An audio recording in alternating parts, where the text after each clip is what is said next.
Sejam muito bem-vindos ao canal. Hoje vamos acompanhar um resumo do filme Pelé, o nascimento de uma lenda. Em 1950, durante a quarta Copa do Mundo, conhecemos Dico, um garoto que está trabalhando como engraxate, mas logo é chamado pelos amigos para jogar futebol, abandonando o serviço. Eles são claramente crianças muito pobres, jogando com uma bola improvisada de pano. Ao voltar para casa, sujos após a partida, Dico e seu irmão Zoca são entregues pelo caçula, revelando que estavam jogando futebol. A mãe fica irritada, pois desaprova o futebol. Mais tarde, Dico sobe no telhado de um bar para ouvir a final da Copa, mas o jogo termina com a vitória do Uruguai sobre o Brasil por 2-1, deixando Dico triste e chorando. Ao ver seu pai saindo do bar com lágrimas no rosto, Dico promete que um dia ganhará a Copa para o Brasil. No entanto, seu pai desanimado, aconselha-o a estudar e deixar o futebol de lado. No dia seguinte, enquanto Dico está ajudando sua mãe, que trabalha como empregada doméstica, ela pede que ele termine de limpar o chão e sai do local. Logo em seguida, um jovem que mora lá, chega e começa a conversar com seus amigos sobre futebol. Dico fica animado e expressa seu desejo de ser como Pelé, porém os rapazes começam a debochar dele por confundir o apelido de um goleiro do Vasco, que é Bilé, não Pelé. Com pura maldade, José derruba o balde que Dico estava usando para limpar o chão. A mãe de Dico chega nesse momento e se desculpa, para evitar problemas no emprego, mesmo sem Dico ter feito nada de errado. Antes de sair, Dico pega um folheto de um campeonato amador do qual aqueles jovens estavam falando. No dia do campeonato de Bauru, Dico encontra uma maneira de jogar escondido, sem que sua mãe descubra. Yuri improvisa uniformes para o time, usando um lençol da sua casa. No entanto, o uniforme do fofinho acaba ficando pequeno demais, então ele decide jogar sem ele. Após algumas rodadas, o time de Dico consegue ganhar várias partidas, mas a atenção das pessoas está voltada para o time dos reis, os mesmos jovens que haviam humilhado Dico. José percebe que os garotos não têm chuteiras e começa a debochar deles. Dico sugere que eles precisam comprar chuteiras, e o fofinho tem a ideia de roubar sacos de amendoins de um caminhão próximo, para vender aos moradores e juntar dinheiro. Os garotos colocam o plano em prática e José chega à barraquinha deles para debochar de Dico, chamando-o pelo apelido de Pelé. Irritado, Dico dá um tapa no rosto de José, iniciando uma briga entre os dois times. Mais tarde, Dico retorna para casa com a boca machucada, e mente, dizendo que foi agredido pela professora. No entanto, o pai de Dico percebe a mentira, mas decide encobri-la, pois deseja apoiar o sonho de Dico de se tornar um jogador profissional. Na final do campeonato, Fofinho mostra que conseguiu comprar chuteiras usadas. Durante a apresentação dos times, o narrador chama Dico de Pelé, pois José mentiu sobre o apelido do garoto, para provocá-lo. O narrador menciona a presença de Valdemar de Brito, o famoso jogador que representou o Brasil na Copa de 1934. A partida começa, e os reis marcam rapidamente 4 gols. No entanto, ao perceber que seu pai está assistindo, Dico decide tirar as enormes chuteiras, e jogar como estava acostumado. Ele começa a se imaginar jogando na sua vila, driblando vários jogadores dos reis e marca um golaço, impressionando a todos. Vendo a atitude de Dico, seus amigos também tiram as chuteiras e conseguem equilibrar o jogo. Infelizmente, os reis acabam vencendo. No entanto, o público começa a aplaudir e chamar Dico pelo nome de Pelé, destacando sua brilhante atuação. Valdemar de Brito entrega um cartão ao pai de Pelé, mas ele nem percebe, porque os caras que foram roubados chegam ao campo e começam a perseguir os garotos. Uma chuva começa e fica intensa. Eles correm para a floresta e se separam. Tiago acaba torcendo o tornozelo e Pelé fica com ele, escondendo-se em um buraco. Então ocorre um deslizamento de terra, Tiago fica preso no buraco devido ao tornozelo machucado. Os caras que foram roubados ouvem os gritos de Pelé e correm para ajudar, mas infelizmente é tarde demais. Pelé conta tudo para sua mãe e se culpa pela morte de Tiago, pois foi ele quem deu a ideia de comprar as chuteiras, o que levou ao envolvimento no roubo. Os pais de Pelé decidem guardar o cartão que Valdemar de Brito deu a eles. Pelé desiste de jogar futebol e começa a trabalhar com seu pai em um hospital. Com o tempo, o homem percebe a tristeza de Pelé e o incentiva a jogar novamente, usando uma manga como bola para fazer embaixadinhas. Assim, Pelé redescobre seu amor pelo futebol, que havia sido apagado pela morte de seu amigo.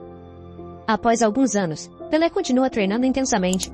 Celeste percebe a felicidade de seu filho ao usar mangas como bola de futebol, e decide mudar de ideia. Ela entra em contato com Valdemar de Brito, que sempre quis recrutar Pelé. O ex-jogador visita a família e convida Pelé para fazer um teste no time juvenil dos Santos. O jovem, com apenas 15 anos, fica inseguro sobre deixar sua família, mas acaba aceitando, pois deseja proporcionar uma vida melhor para eles. No Santos, Pelé está no teste, e o técnico critica, sendo preconceituoso e dizendo que ele está fazendo truques com a bola de forma inadequada. No entanto, os resultados são divulgados, e Pelé é selecionado para entrar no time. Com o tempo, o jovem enfrenta dificuldades, pois sua origem humilde o torna menos familiarizado com o futebol profissional.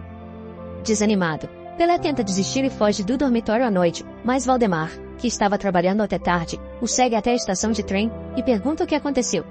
Pelé revela que o técnico não gosta dele, que seus dribles e habilidades com a bola têm um estilo primitivo. Então, Valdemar compartilha a história da capoeira, que foi desenvolvida pelos escravos no século XVI, e após a abolição da escravidão no Brasil, os descendentes incorporaram o gingado da capoeira ao futebol, realizando esses movimentos impressionantes com a bola. Com esse conhecimento, Pelé sente orgulho de suas raízes, e decide continuar jogando no Santos.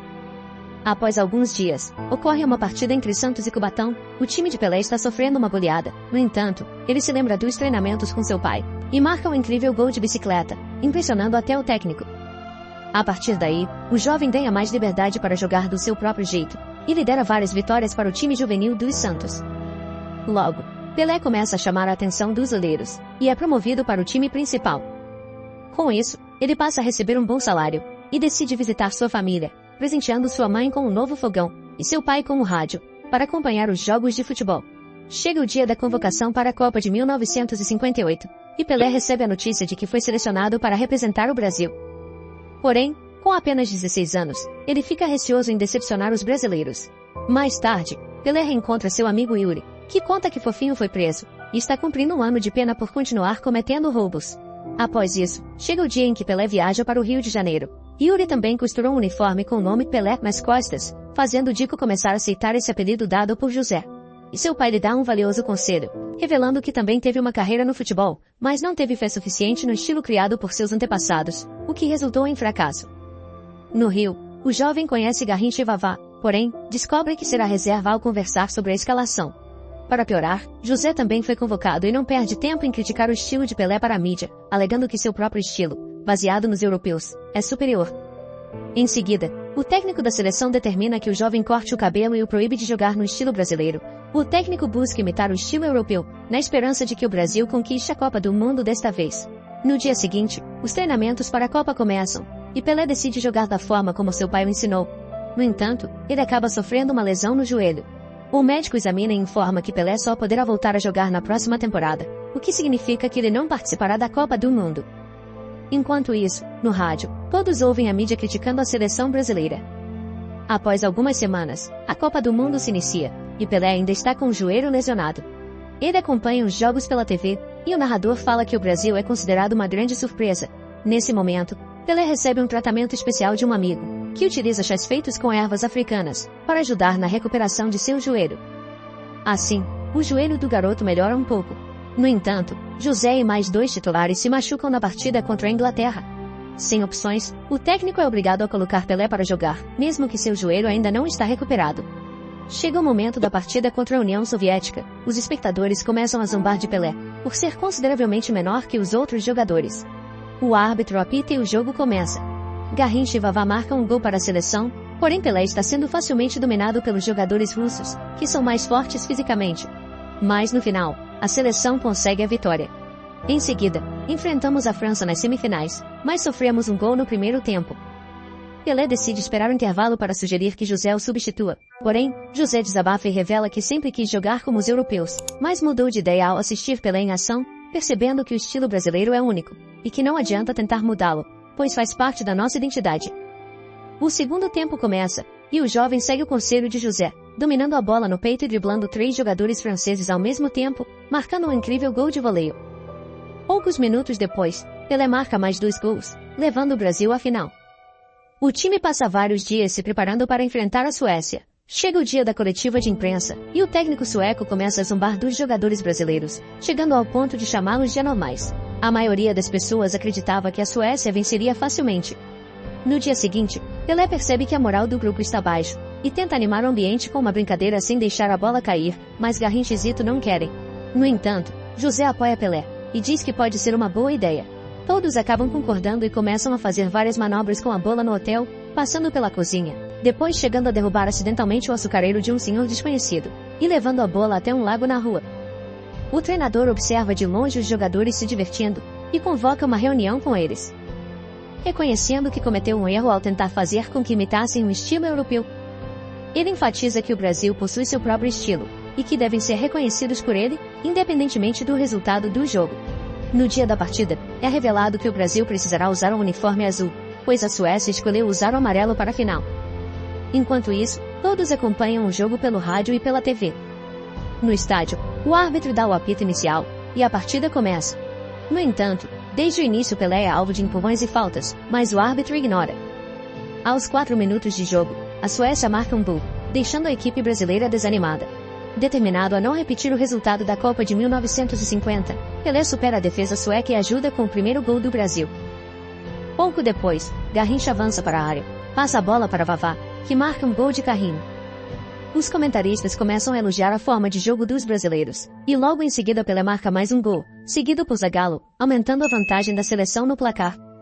Enquanto isso, a mãe de Pelé decide ceder e vai ao bar para acompanhar o restante da partida. No campo, Didi faz um passe para Pelé, que marca um gol de cabeça e garante a vitória do Brasil na Copa, com um placar de 5-2. A seleção e o povo brasileiro começam a celebrar com muita empolgação. Muito obrigado por assistir. Deixe o like, se inscreva e ative o sininho para mais.